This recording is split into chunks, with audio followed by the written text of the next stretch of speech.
Alright guys, so we are now leaving the Airbnb. I really don't want to leave. If you guys missed out on the previous vlog, I will link it on the screen down in the description box down below.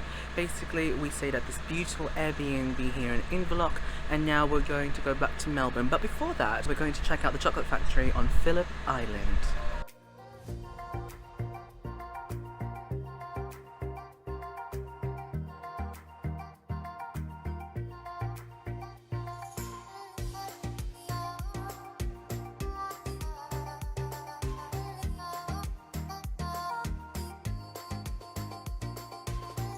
Alright guys, so we are here at the chocolate factory and we're just beginning the tour. So my partner's got this little information booklet and I'll show you guys a little bit of behind the scenes of how things are done here.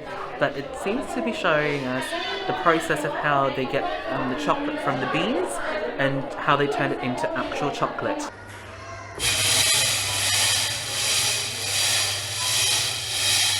Over here we've got the old school ads for the chocolate, so 14 up here is like the old school, like the original ones, and then down here we've got ones influenced by the war. As you guys can see, they're a little bit more patriotic.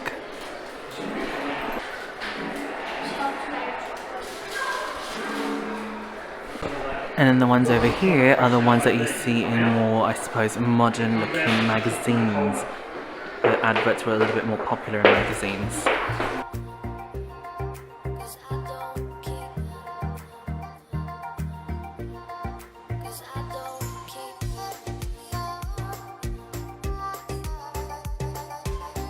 How insane is that? That thing is a whole block of chocolate. It says offering a $10,000 challenge for it. As you guys can see, you can also watch the staff basically package the chocolate. It's really interesting because, as you guys can see, they have a variety of chocolates available which you can purchase at the gift shop later down the track. After finishing the tour, we went to the cafe, grabbed a couple of things because we were starving at this point, and we also checked out the gift shop, but unfortunately didn't take any clips while we were there, except for this that I found randomly on my phone. But yeah, we picked up a couple of things to take home as well so that we can have a little reminder of the chocolate factory. We have finished at the chocolate factory. That was so much fun. So like I said, the last time I was there, I was with my family, but they kind of like rushed through, so we didn't really get to really appreciate every single section, but this time we definitely did. And as you guys saw, we also had some lunch. I had the satay chicken wrap, and that was amazing, absolutely amazing, so flavorful and like a decent sized portion. I also had some spring rolls as well, and to be honest, I think my partner and I are slightly dehydrated, or maybe heat stroke even. My partner more so than me, from yesterday's walk. It was a really nice hot day, but I think it was a little bit too hot. Sorry, really quick, the clips got corrupted, but basically we're now heading over to Kmart to grab an air mattress for my partner's niece who's staying with us. Alright guys, so this Kmart is very empty, which is great. Hopefully I can find the stuff I need.